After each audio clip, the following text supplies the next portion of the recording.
And just to close this video, guys, I wanted to mention also Carlos Baleba, because I'm getting many questions from you, Man United fans, asking me about Man United new bid, Man United proposal for Baleba after some reports in England. What I'm told, guys, is that... Let's start, though, with some breaking news concerning Manchester United and their search for a central midfielder. Let's come to you first, Mark. What can you tell us?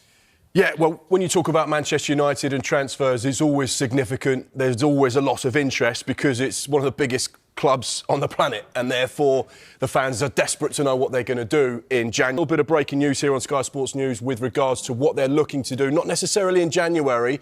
However, they have explored the possibility of signing players in the winter window. They're also looking ahead to the summer as well, but they have explored conditions of a potential deal for a central midfielder, the Brighton man, Carlos Baleba.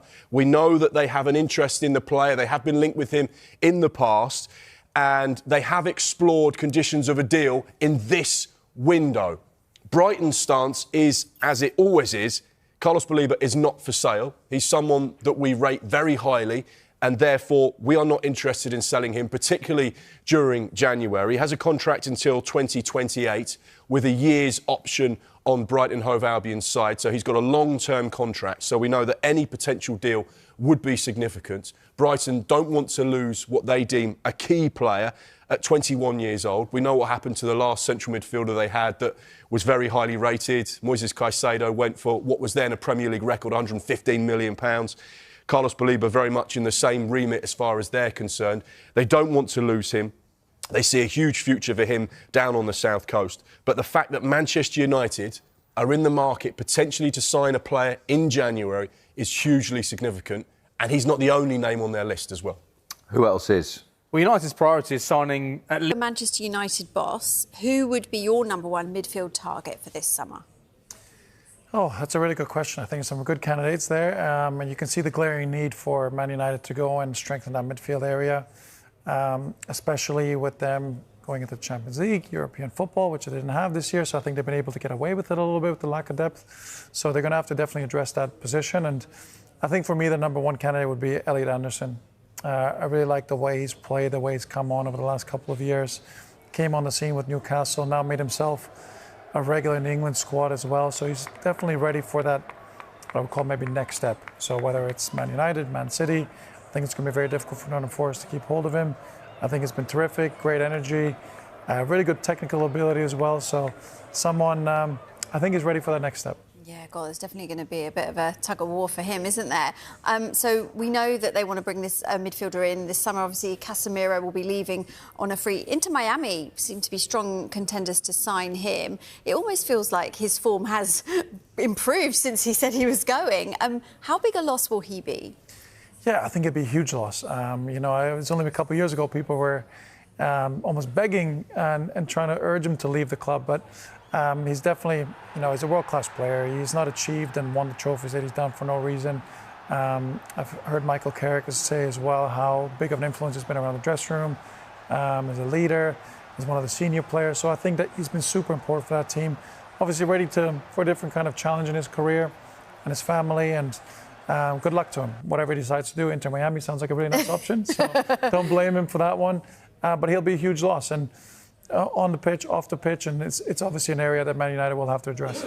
You mentioned Carrick. Now, he's obviously led United to wins over Liverpool, Manchester City, Arsenal, Tottenham, Chelsea. What have you made of the way that the United players have played under him? Really impressive. I think the job he's done, the players have obviously very, very much taken to him. He's a legend of the football club, and I think with, you know, it's what a bit of a genius stroke really by Man United. They probably haven't made too many great decisions over the years, but he's definitely one of them because he's commanded instant respect, adored by the fans. So the atmosphere around Old Trafford changed immediately after his appointment. So he's done a great job. I think his points per game is the highest out of anyone ever since he took over. So really, I'm not sure he can have a better case for his job or for the permanent job than he has done so far. And I think the players have taken to him, they've come up publicly, backed him, which is a really nice situation for everyone to be in. Yeah, as you say, players coming out, Matheus Cunha was very strong in talking about how Carrick has kind of brought this Sir Alex Ferguson magic, uniting the players a little bit.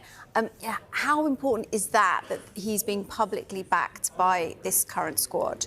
I think really important. You can just see a change of dynamic around the whole football club. His brought a lot of positivity within the players, giving them a lot of confidence.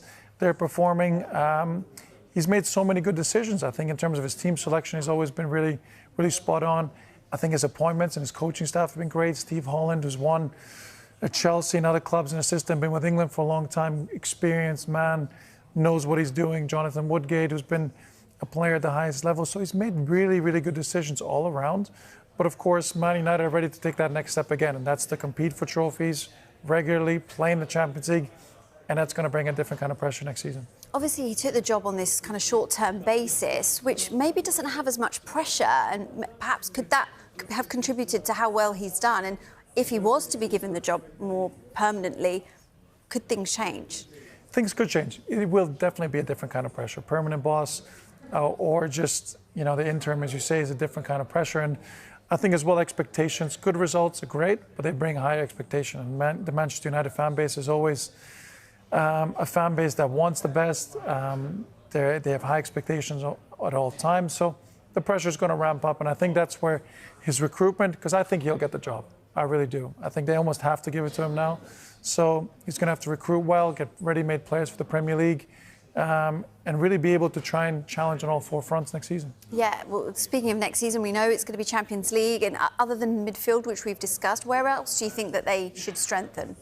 I think that's the one thing, if you look at the Man United squad, the lack of depth is definitely something they need to address. Again, not having European football this year has been important for them, because I think that's been allowed them not to have to use as many players. I think centre half, a second goalkeeper, maybe even, maybe in the centre forward position as well. Okay, so just a little bit of work to do. Yeah, he's got a lot of work to do, I think, definitely. Okay.